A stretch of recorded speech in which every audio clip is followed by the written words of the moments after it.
Bonjour, Cédric du site formation informatique avec Cédric.fr. Alors qu'allons-nous voir dans cette nouvelle vidéo? Je vais vous montrer comment pallier à un problème que j'ai rencontré l'autre jour et que vous allez peut-être rencontrer vous aussi.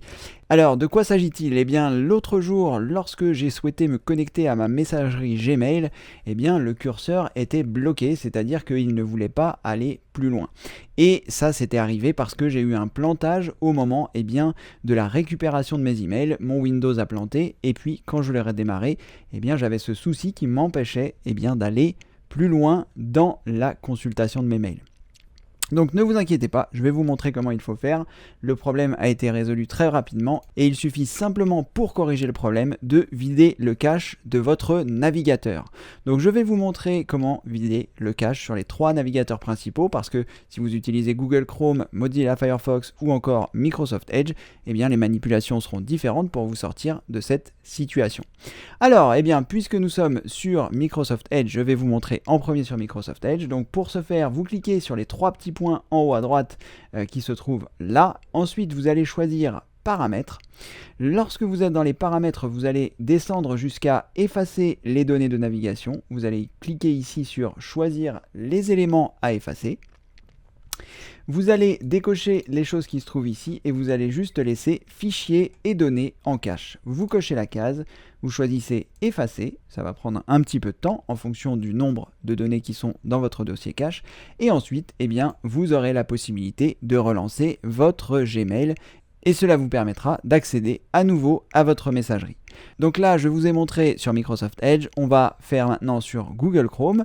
Donc sur Google Chrome, c'est un petit peu pareil. Il faut cliquer sur les 3 points en haut à droite. Ensuite, vous allez choisir Paramètres. Une fois que vous êtes dans Paramètres, vous allez descendre un petit peu jusqu'à atteindre Paramètres avancés. Vous allez cliquer sur les paramètres avancés.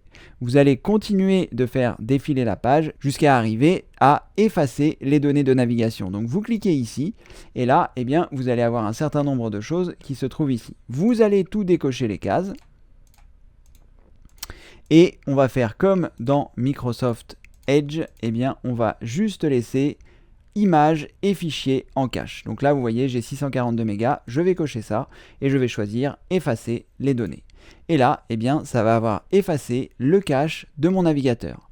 Sachez que sur Google Chrome, vous pouvez effectuer la manipulation suivante, CTRL majuscule R qui aura pour office d'effacer le cache de votre ordinateur si vous ne souhaitez pas faire toutes les manipulations que je viens de faire sur Google Chrome. Comme je ne sais pas si ça marche sur Microsoft Edge, je ne préfère pas vous le garantir, mais vous pourrez aussi faire le test. Et enfin, nous allons le faire sur Mozilla Firefox, donc je clique sur celui-ci, c'est pareil, vous allez vous rendre sur les 3 traits horizontaux en haut à droite, vous allez choisir à partir de là Options. Une fois que vous avez choisi Options, vous allez vous rendre dans le menu de gauche qui indique Vie privée et sécurité. Vous allez descendre et vous avez ici Contenu web en cache. Vous allez choisir Vider maintenant et là, le cache de votre navigateur sera effacé.